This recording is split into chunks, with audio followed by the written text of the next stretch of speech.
जय हिंद। आप देख रहे हैं टीवी में सवाल बेहद बड़ी तस्वीरों के साथ उपस्थित हूँ। बात करूं मध्य प्रदेश में आउटसोर्स कर्मचारियों के लिए सरकार के द्वारा दी गई बड़ी खुशी और पूरी तस्वीरें क्या है, पूरी तस्वीरों पर चर्चा करूंगा। इससे पहले बता दूं कि पूरे विभागों में देखा जाए, जितने शासकीय विभाग है मध्य प्रदेश के अंदर, वहां पर अधिकांश कर्मचारी आउटसोर्स के रूप में कार्य कर रहे हैं। कहा जाता है कि आउटसोर्स का लगातार शोषण हो रहा है। संगठन लगातार अपनी जायज मांग के लिए लगातार आवाज उठाते रहे हैं। हर प्रत्येक वर्ष नई कंपनियां आती हैं और नई कंपनियां अपने नए नए नियमों के साथ में कई लड़कों की छटनी करके बाहर का रास्ता दिखा दे जाता है। हालांकि भले ही आउटसोर्स का जो भविष्य है वो सुरक्षित नहीं है।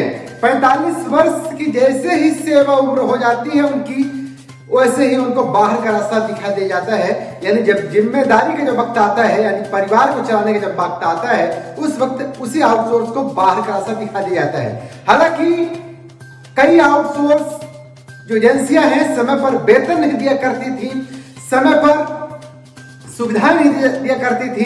अगर किसी तरह से कोई भी अगर दुर्घटनाग्रस्त अगर कर्मचारी हो जाता था, उस वक्त भी कोई भी सुविधा मुहैया तत्कालिक के रूप में नहीं होता था। इसी तरीके से मध्य प्रदेश में जो आर्डर आप तस्वीरों पर आप देख पा रहे हैं, यह श्रम मंत्रालय की तरफ से है।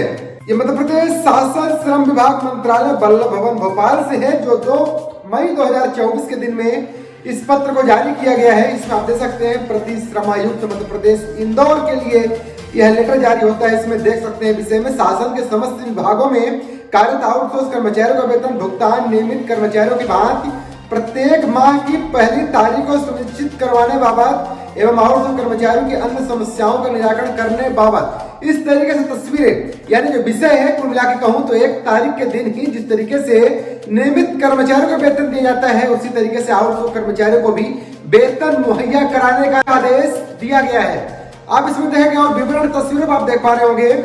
उपरोक्त विषय अंतर्गत इंजीनियर श्री सुधीर नायक, अध्यक्ष मंत्रालय सेवा अधिकारी कर्मचारी संघ, यानी देख सकते हैं संगठन के पदाधिकारी हैं, G87 Tulsi Nagar second staff Bhopal द्वारा पत्र दिनांक 29/4/2024 को प्रेषित कर शासन के समस्त विभागों में कार्यरत आउटसोर्स कर्मचारियों का वेतन भुगतान नियमित कर्मचारियों की भांति प्रत्येक माह की पहली तारीख को सुनिश्चित करवाने बाबत एवं आउटसोर्स कर्मचारियों की अन्य समस्याओं का निराकरण किए जाने का अनुरोध किया है, जिसकी छाया प्रति आपकी ओर संलग्न प्रेषित है। निर्देशानुसार अनुरोध है कि उक्त प्रेषित पत्र के संबंध में नियमानुसार आवश्यक कार्रवाई करते हुए की गई कार्रवाई से संबंधित विभाग को अवगत करवाने का कष्ट करें। वीरेंद्र कुमार सिंह उप सचिव है मध्य प्रदेश शासन श्रम विभाग के। तो ये तस्वीरें हैं। हालांकि लगभग जो कहा जा रहा है, जो कयास लगाए जा रहे हैं कि लगभग अगले माह से ही 1 तारीख को वेतन, इस तरीके से सूत्रों से जानकारी मिल रही है, अगले माह की 1 तारीख से वेतन दिया जाएगा, जहां पर 20 से 26 के बीच में अटेंडेंस का जो पूरा डाटा शीट होगा, यानी गूगल शीट होगा, उसको फीड करने का विभाग की जिम्मेदारी होगी। इसके बाद उसको सौंप दिया जाएगा उस एजेंसी को जिस एजेंसी में आउटसोर्स कर्मचारी कार्य कर रहे हैं।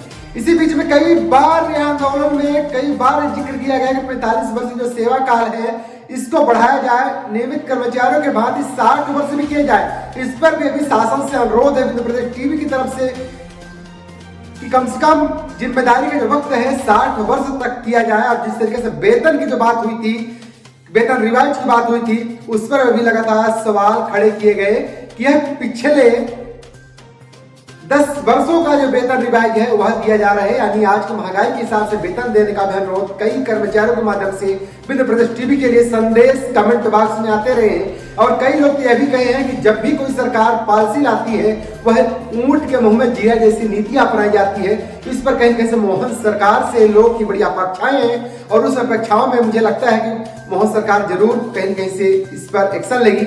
हालांकि तस्वीरों को लेकर आप क्या है बता सकते हैं। बन रहे मित्र टीवी के साथ जल्दी बड़ी खबरों के साथ उपस्थित होऊंगा। हालांकि बीच में स्वास्थ्य खराब होने के कारण मैं मध्य प्रदेश टीवी के माध्यम से आप सबकी आवाज नहीं उठा पाया। पुनः अब लगातार हमारे मध्य प्रदेश टीवी में नई नई वीडियो आती रहेगी और किन मुद्दों को लेकर के आप सबके बीच में आऊँ आप कमेंट बॉक्स में छोड़ सकते हैं।